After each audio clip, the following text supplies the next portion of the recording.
Welcome. This is Radio Pras.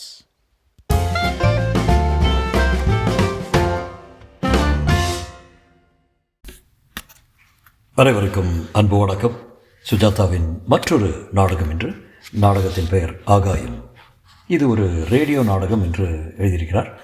ஆகாயம் துடிப்பான எதிர்காலத்தை குறிப்பிடும் நவீன சங்கீதம்.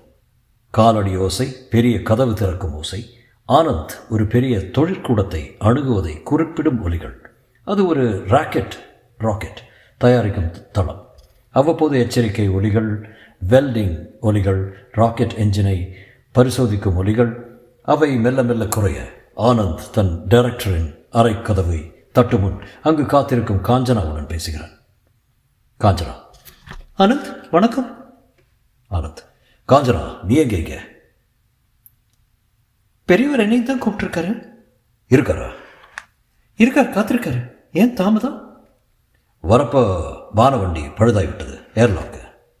இந்த 21ஆம் நூற்றாண்டின் கணினி யுகத்தில் இன்னும் ஒரு நல்ல பழுதடையாத வண்டி செய்ய கற்றுக்கல. பிரபஞ்சத்திலேயே பர்ஃபெக்ட் மிஷின் எதுவும் கிடையாது. இயந்திரம் தான், மனிதன் தான். காஞ்சனா, உள்ளே போகலாம், காத்திருக்கார் போல. காட்சி மாற்றம். கதவு தட்டப்பட டைரக்டர்: வா ஆனந்த், வா. காஞ்சனா, ஏன் 30 செகண்டு லேட்டு? காஃபி கலக்கும் சப்தம். ஆனந்த்: சார், அது நான் தான் பெரிய லேட் பண்ணிட்டேன், வர வழியில். டைரக்டர் திண்மையான தந்தைஸ்தான குரல்: எனக்கு விளக்கம் வேண்டாம், எதா இருந்தாலும். காஃபி குடிக்கும் சத்தம். கேட்க சமயம் இல்லை ஆனந்த். உங்களை எதுக்கு இங்கே கூப்பிட்டுருக்கேன்னு தெரியுமா? லேசாக தெரியும், விவரமாக தெரியாது சார். காஞ்சனா, உனக்கு ஏதோ புதிய பிரயாணத்துக்கு ஆயத்தம்? ஆமாம். ஃபோன் கிணுக்கிணுக்கிறது. அவர் அதை எடுத்து: ராம்கிருஷ்ட் பேசுகிறேன், சொல்லுங்கள் பாண்டியன். இப்போ தான் வந்து சேர்ந்துருக்காங்க. ப்ரீஃபிங் முடிஞ்சதும் அங்கே தான் வர்றோம். தெரியும். ஃபோனை வைக்கும் சத்தம். ஆனந்த், காஞ்சனா, நீங்கள் 3 பேரும் ஆஸ்ட்ரா கிரகத்துக்கு போகணும். போய் சேர 6 மாதம் ஆகும். அங்கே நம்ம காலனி இருக்குது, தெரியுமில்ல? 3 பேரா? ஆமாம். உங்கள் கூட எம்மும் வர்றான், அல்லது வருது. எம் எந்திரம், மார்க் 3 மாடல் ரோபாட். பிரயாணத்துக்கு உதவியா? 2 பேர் போதாதா சார்?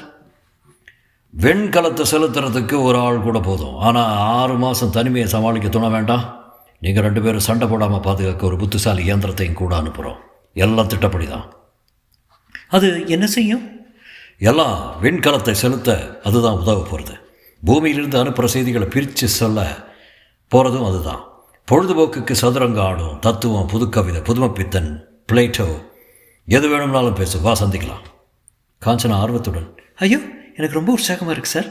மார்க் 3 ரோபாட்களை பற்றி படிச்சிருக்கேனே தவிர சந்திச்சதில்லை. என்ன ஆனந்த்? எனக்கு உற்சாகமே இல்லை. என் அபிப்பிராயத்தில் கூட ஒரு மிஷின் தொந்தரவுன்னு தான் நினைக்கிறேன். உன் அபிப்பிராயத்தை யாரும் கேட்கல.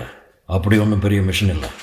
ரொம்ப சிறிய மாடல், சின்ன பையன் மாதிரி இருக்கும். 5 சென்சர், ஒரு கை, 3 விரல், 4 சக்கரம். ஆனால் powerful processor.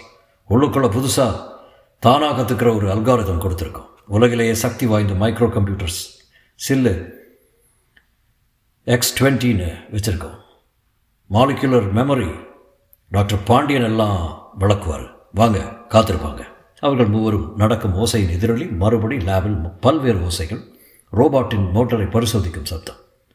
Director: doctor Pandian, இது ஆனந்த், அது காஞ்சனா. இவங்க தான் ஆகாயத்தில் போக போகிறாங்க. ஆனந்த்: ஆகாயத்தில் இல்லை சார், விண்வெளி கப்பலில்.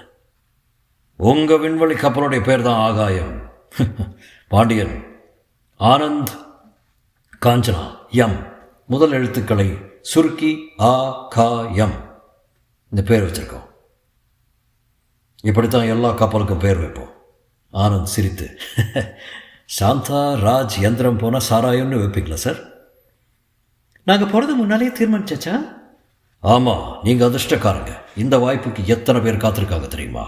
உங்கள் ரெக்கார்டை பார்த்து எம்மே தேர்ந்தெடுத்தது.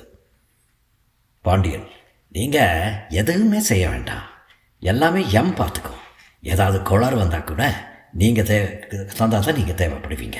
மற்றபடி சுகமான பயணம். வீட்டில் இருக்கிற மாதிரி டிவி பார்த்துக்கிட்டு இருக்கலாம், படிக்கலாம், சதுரங்கம் ஆடலாம். மற்ற எல்லாம் எம் தான். எங்கே சார் அது?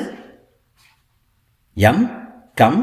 கொஞ்சம் நகைச்சுவான சங்கீதம், அதன் சக்கரங்கள் சுழலும் ஒரு ரோபாட் நகர்ந்து வரும் சத்தம். எம் இதே ஆனந்த், அது Kanchana. Anand hello. Hello. M வணக்கம். ஒரு மிஷன், ஒரு குறும்புள்ள சிறுவன் இரண்டையும் காட்டும் குரல். தூய தமிழ் தான் பேசுமா இந்த எம்? உலகின் எல்லா மொழியும் பேசுவேன். எம் இவங்க தான் உன் சக பயணிகள். சக பயணி புதிய சொல், வடமொழி சொல்லோ.